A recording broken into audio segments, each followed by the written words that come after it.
There is a distinct sterile squeak that cheap faux leather makes when you slide a piece of paper across it, and that noise will be burned into my brain until the day I die. It was 10:15 on a rainy Tuesday morning when Diane, our regional director of human resources, pushed the envelope toward me across her laminated desk.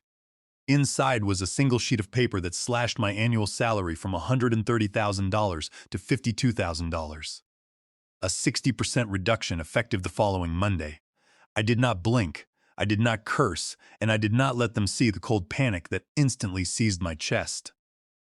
I simply stared at the bold numbers, listening to the hum of the office air conditioner and the ticking of the clock on the wall, feeling my entire world tilt on its axis.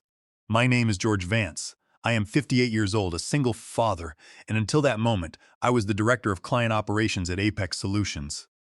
For 9 years, I had poured my life into that company, building it from a cramped warehouse room with 6 employees into a thriving firm that managed some of the largest enterprise accounts in the region. But to the corporate vultures who had just bought us out, my loyalty and 9 years of service meant absolutely nothing.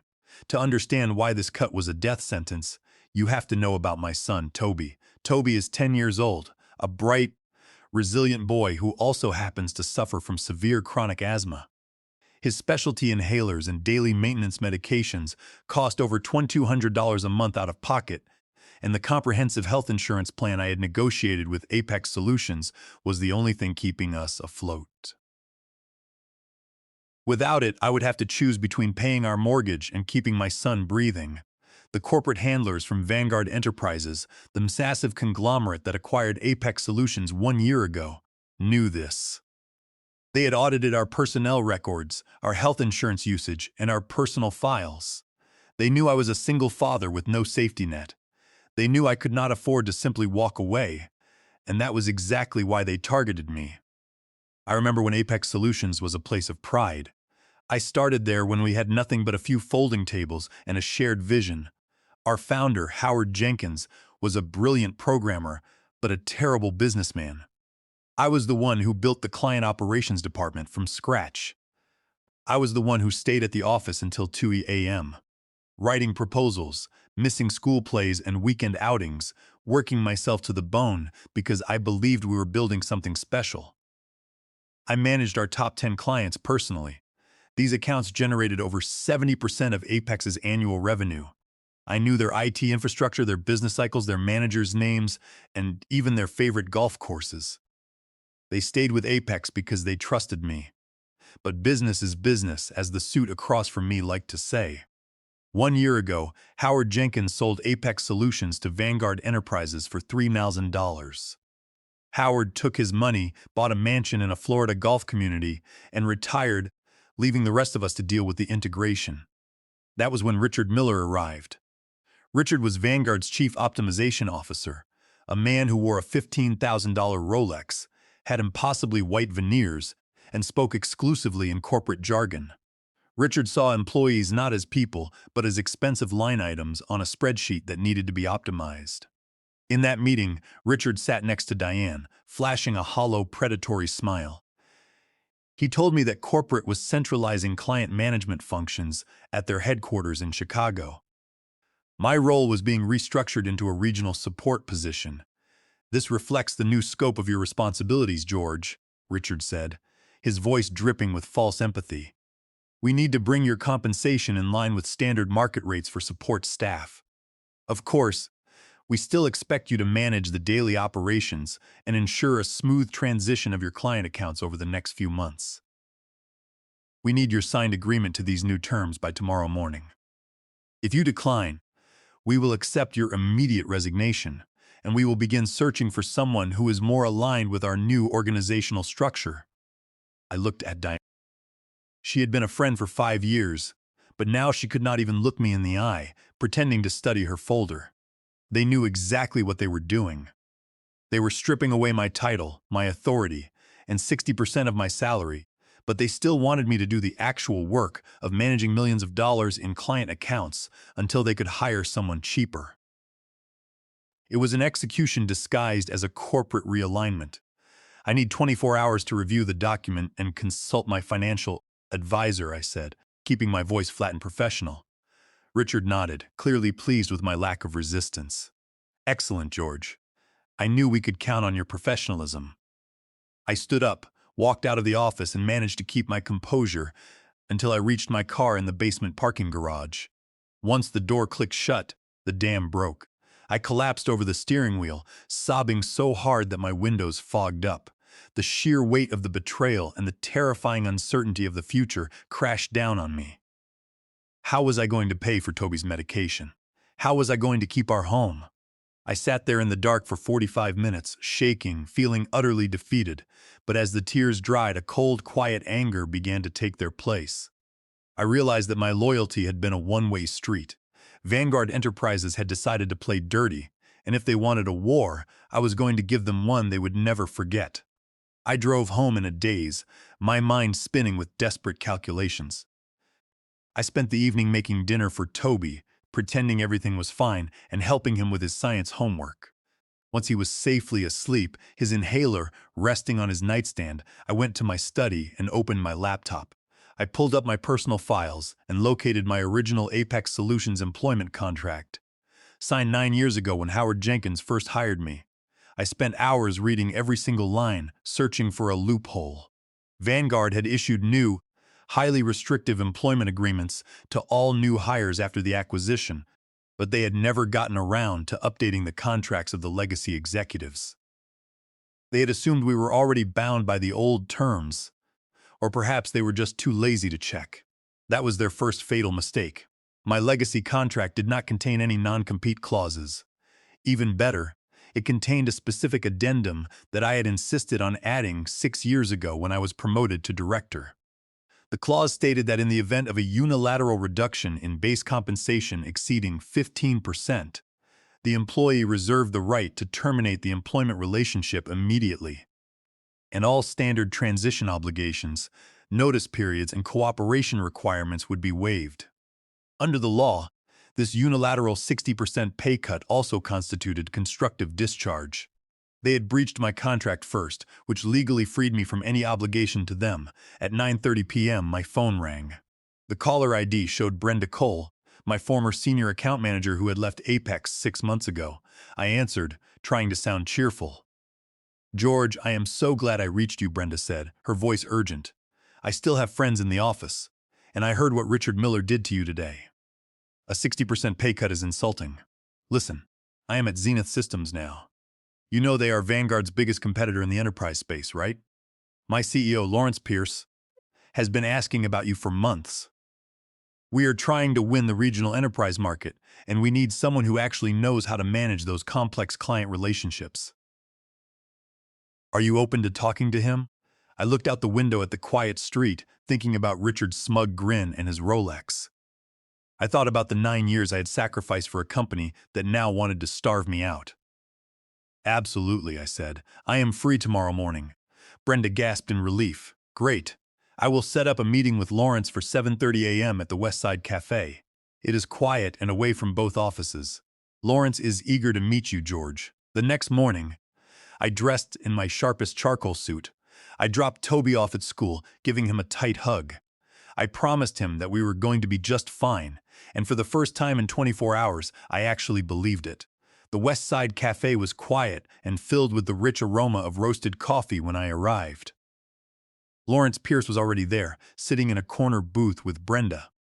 Lawrence was a tall, silver-haired man in his early 60s, dressed in a tailored suit but possessing a warm, direct demeanor that was the polar opposite of Richard Miller's corporate slickness. "George, thank you for coming," Lawrence said, giving me a firm handshake. "I will get straight to the point. We have tried to recruit you 3 times over the last 3 years, and you always turned us down out of loyalty to Apex. Now that Vanguard has taken over and shown their true colors, I hope you will consider joining us. I want you to head our Strategic Partnerships division." He slid a folder across the table. I opened it and read the offer. Director of Strategic Partnerships. A base salary of $165,000, a 25% annual performance bonus, immediate executive health insurance that would cover Toby's medical expenses with 0 deductibles, stock options, and a $20,000 signing bonus if I accepted within 48 hours. I stared at the numbers, my throat tightening. It was $35,000 more than my previous salary at Apex and more than 3 times what Vanguard was trying to force me to accept. "Why this much, Lawrence?" I asked, looking him in the eye. "Because you are the reason Apex kept the Westfield International and Alder Technologies accounts," Lawrence explained simply. "Our data shows that your personal client retention rate is 94%, while the industry average is barely 71%. The clients do not care about the Vanguard logo. They care about George Vance." He leaned in closer. "And there is something else you should know. We have a reliable source inside Vanguard Corporate.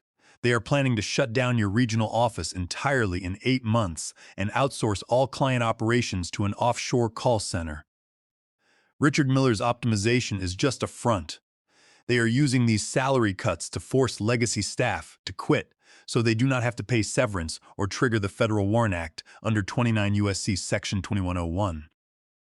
They want you to stay just long enough to hand over the client relationships, and then they will discard you anyway." A cold shiver went down my spine.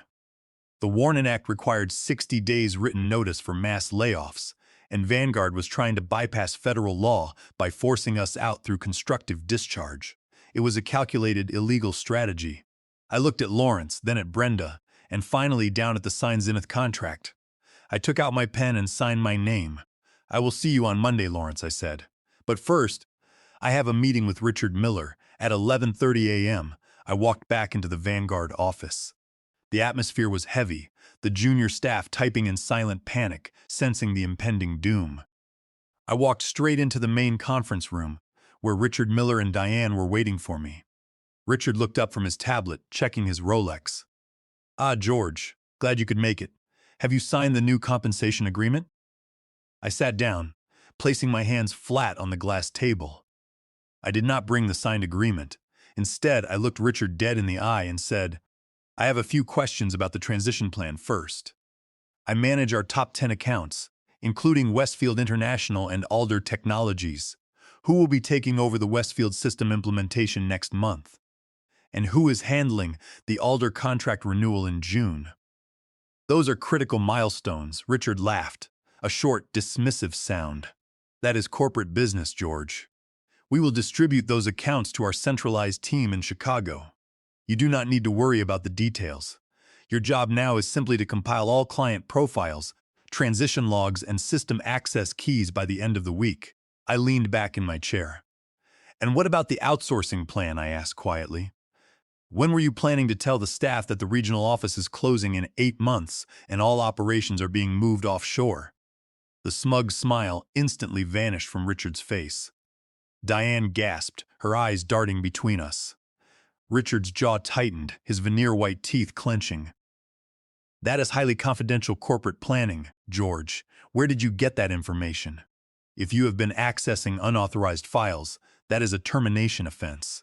"It does not matter where I got it," I said, my voice steady and calm. "What matters is that trying to force employees to resign through a 60% salary reduction to avoid paying severance or triggering the Federal Warrant Act under 29 U.S.C. Section 2101 is a clear violation of labor regulations. It constitutes constructive discharge under federal guidelines. And since Vanguard has breached my employment contract by unilaterally slashing my pay, I am rejecting your offer. In fact, I quit." Effective immediately, Richard stared at me, his face turning a deep, angry red. "You cannot just quit, George. Your director contract requires a mandatory 30-day notice period for resignation. If you walk out now, we will sue you for breach of contract and freeze your remaining compensation." I smiled, pulling a copy of my original Apex contract from my briefcase and sliding it across the table. "I suggest you read Section 9, subsection C, which was added 6 years ago. It states that in the event of a unilateral salary reduction exceeding 15%, all notice periods and transition obligations are waived. Since you cut my salary by 60%, my notice requirement is exactly 0, since Vanguard never had me sign a non-compete agreement after the acquisition. I am free to work wherever I want. I have accepted a position with Zenith Systems, and I start on Monday." Richard slammed his hand on the table, standing up. "You think you are clever, Vance? We will tie you up in litigation for the next 5 years. Our corporate legal team in Chicago will bury you. We will audit every single email, text, and phone call you have made. If we find even a sliver of proprietary data or client poaching, we will destroy you. I stood up, adjusting my jacket. I have not taken a single file, Richard. My clients stay with me because of trust, not data. And you cannot sue me for taking a new job when your own company failed to implement a non-compete agreement.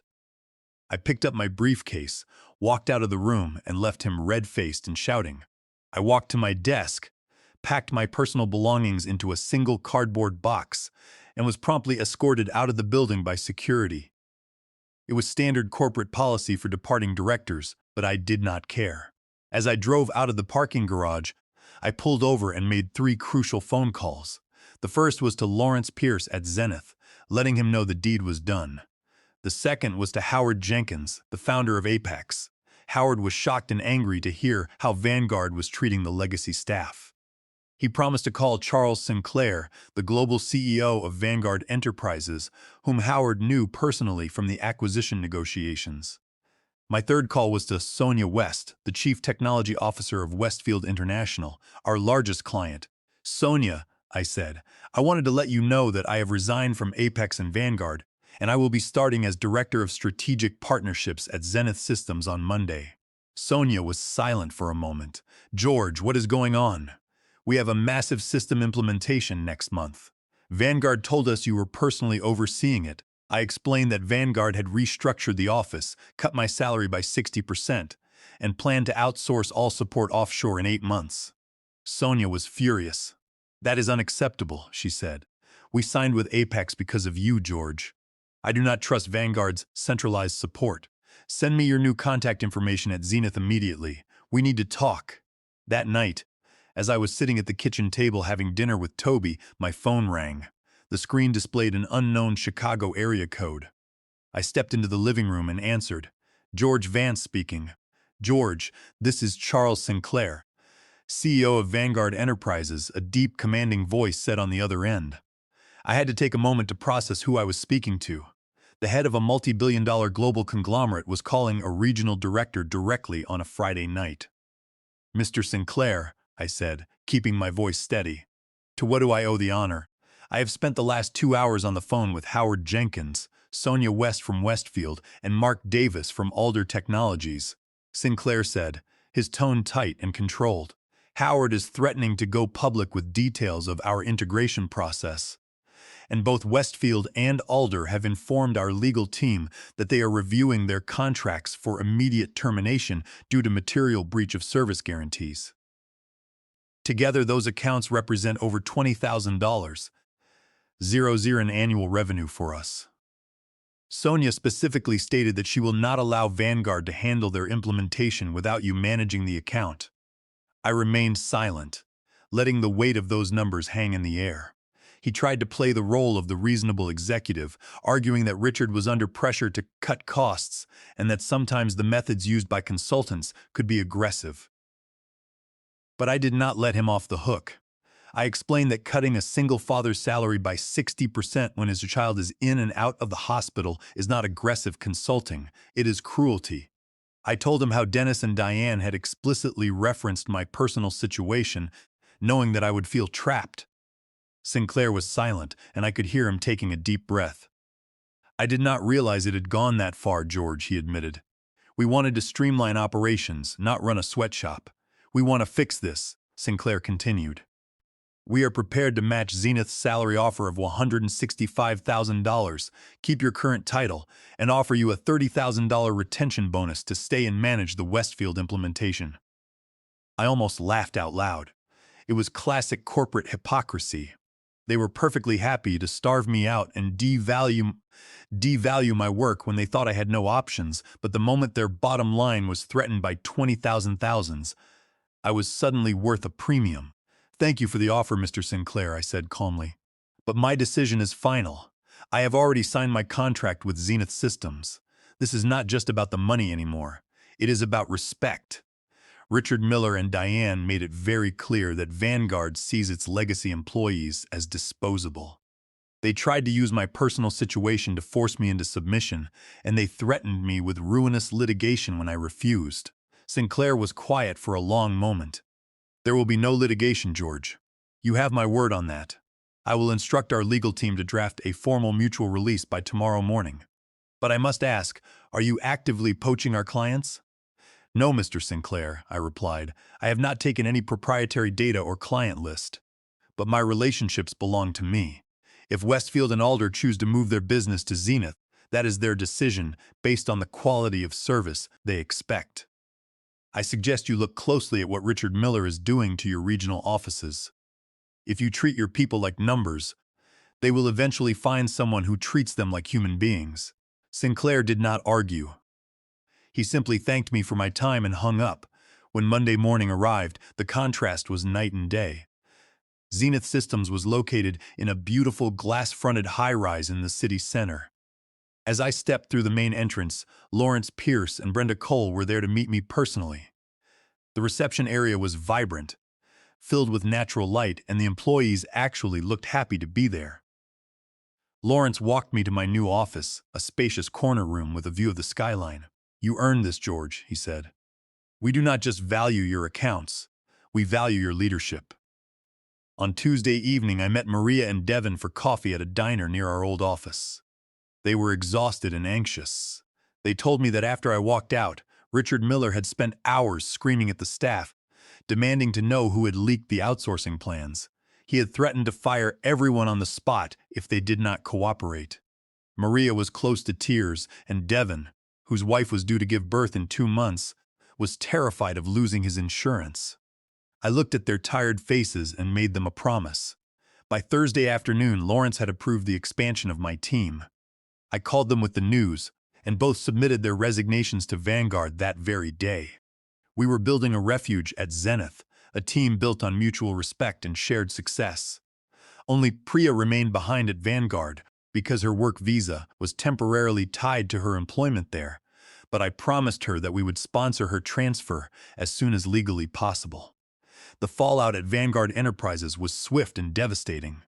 2 weeks after my departure, Charles Sinclair made an unannounced visit to our old regional office.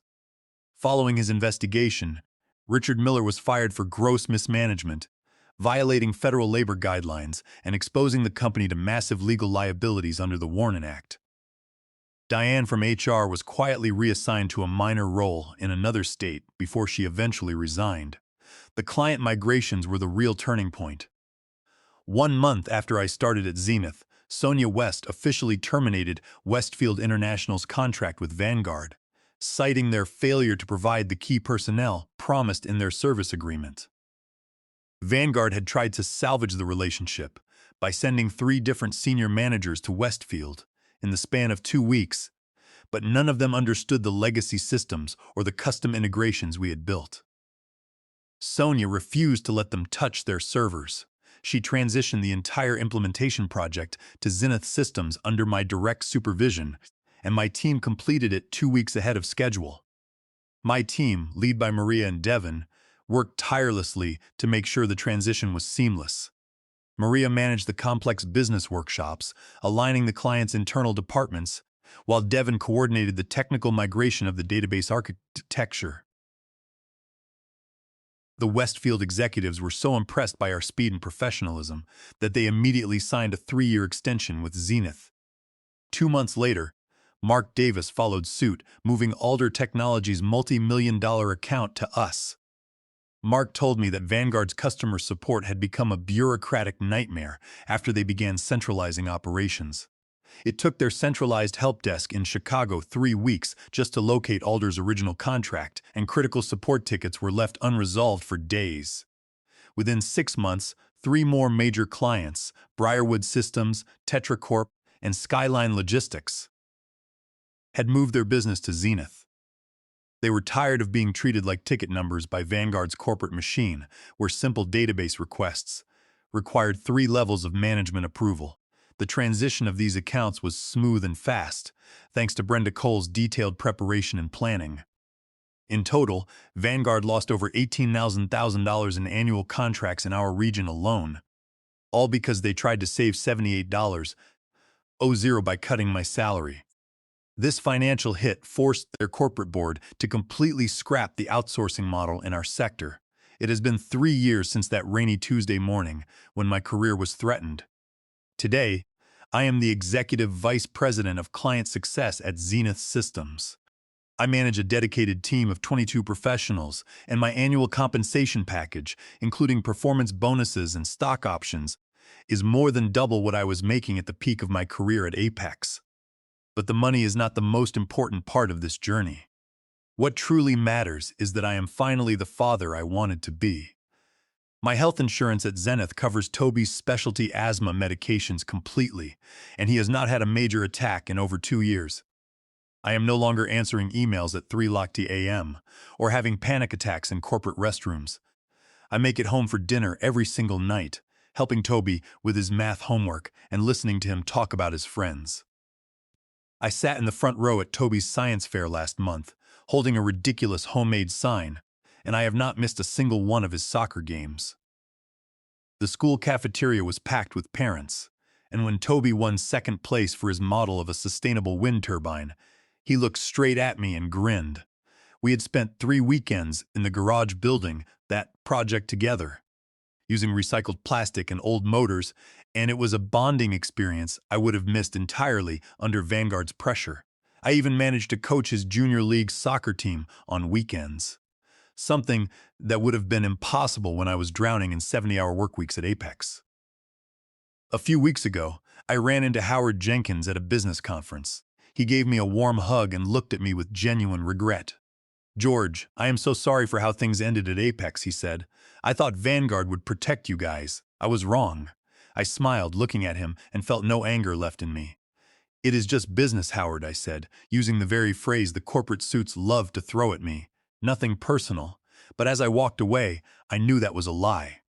Our work, our dignity, and the lives we build for our families are deeply, intensely personal. When a company demands your loyalty but treats you as a disposable asset, they do not deserve your dedication. The real revenge was not seeing Richard Miller fired, and it was not watching Vanguard lose millions of dollars. The real revenge was discovering my own value, standing up for my family, and refusing to let a corporate spreadsheet dictate my worth. I took my life back, and in doing so, I built a future where my son and I can finally breathe easy.